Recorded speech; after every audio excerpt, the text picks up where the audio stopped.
On January the 26th, Ukraine again found itself under massive shelling. The Russian army launched 55 missiles. 47 of them were destroyed by the Ukrainian air defense. Besides, the Russian invaders also attacked with Iranian Shahed 136 drones. According to the calculations of the General Staff of the Armed Forces of Ukraine, the Ukrainian Defense Forces destroyed all 24 drones. It should be noted that at different times the same Shaheds were used in different ways, but in general we can say that this cheap tool is launched in order to hit not even the target object at the end point. Of course, they are now used to identify the work of air defense, detect it, and only then correct missile attacks. With the help of Iranian drones, the Russian military attacked Ukraine for the first time in mid-September. The reason is weapon hunger. The Federation is experiencing a shortage not only of drones but also of missiles, and therefore it continues to ask for them from North Korea and Iran. Frankly speaking, it is a sign of Russia's desperation that they are turning to Iran and North Korea. I think we should expect Iran and Russia to deepen their relationship, again because Russia will increasingly rely on assistance from other nations to get the weapons they lack. Colin Powell, Under-Secretary of Defense for Policy of the USA, while talking to reporters on January the 16th.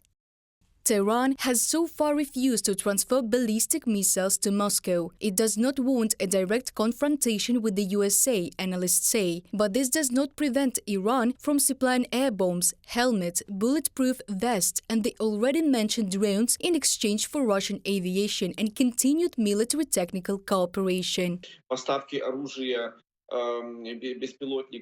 The supply of weapons and drones to Russia is one of the front lines where Tehran is waging war against the United States. It is with the hands of Russia that it will, in fact, wage war against the United States. So I think it is such a tactical partnership. There is a very cold calculation there. If Iran gives Russia drones, then Russia gives aviation in exchange. There are already some agreements on this ground.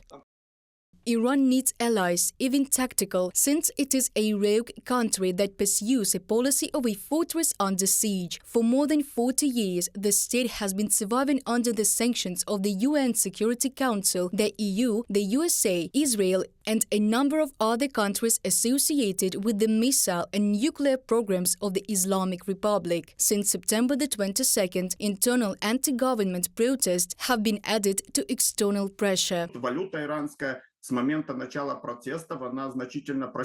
The Iranian currency has crashed significantly since the start of the protests. When I last looked at it, it was about 30%. At the same dissatisfaction with what is happening in Iranian domestic politics, I mean the most brutal suppression of protests, the huge dissatisfaction of the EU and the United States already entails some additional sanctions imposed on Iran and most likely will entail them further. Iran is paying a high price for global isolation. Sanctions have significantly reduced the country's income from oil exports. Inflation reaches 50% per year. Consumers' prices are rising. There are more poor people in Iran, and the stratification of society is increasing, and the inhabitants of the republic are forced to constantly reduce their spending, even on food and clothing.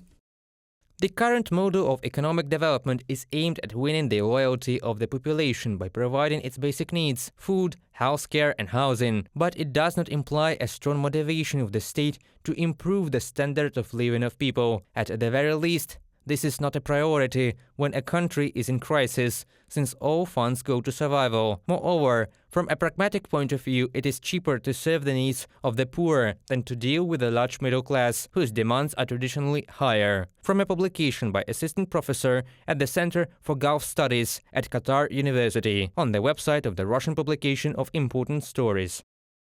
According to experts, since the beginning of the Russian full-scale invasion of Ukraine, the Federation's leadership has been almost openly studying and somewhere copying the experience of Tehran. This gives the Kremlin a little glimpse into the future, where the price of survival will be a slowdown in the country's development and an increasing burden of problems that could ultimately destabilize the regime. Reported by Diana Kolesnik, Valeria Nekopelova, UATV News.